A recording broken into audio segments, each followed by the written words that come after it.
You are a pediatric resident on rounds in the infectious disease consult team. A 5-year-old boy, Daniel, previously healthy, was admitted 5 days ago for bacteremia caused by Enterococcus faecalis. Blood cultures positive. He was started on high-dose intravenous ampicillin based on sensitivity results.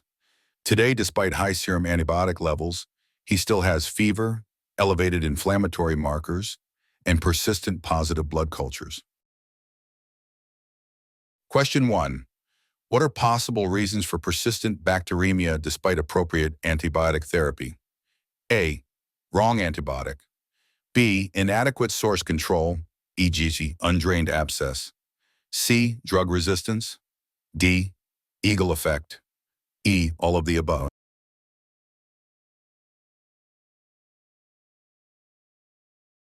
The microbiology lab calls. They report that in very high ampicillin concentrations, the Enterococcus is growing better than at moderate concentrations. Question 2.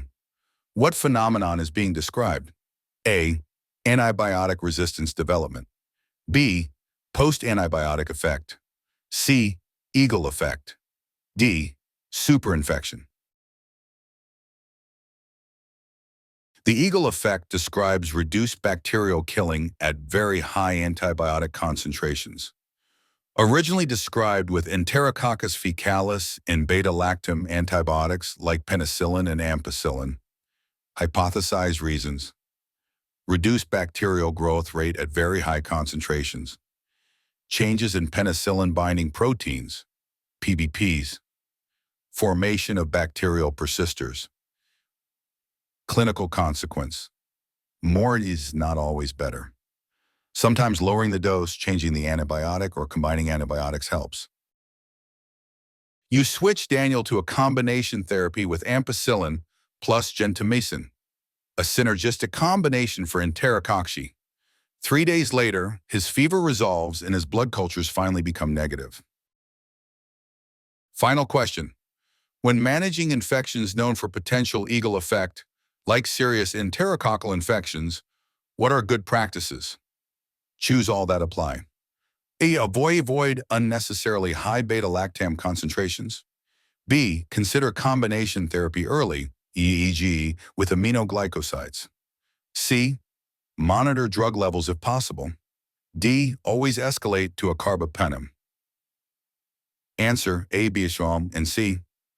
Escalation to carbapenems is not first line for Enterococci. A quick, simple graph showing moderate antibiotic concentrations equals good bacterial killing. Super high concentrations equals decreased killing. Eagle effect equals seen with Enterococcus, Staphylococcus, Group A strep. Common in beta-lactams. Solution: use combination therapy, not just higher doses. Key takeaway: in pediatric infections with organisms like Enterococcus, if you see persistent infection despite high antibiotic levels, think about the Eagle effect and adjust your strategy.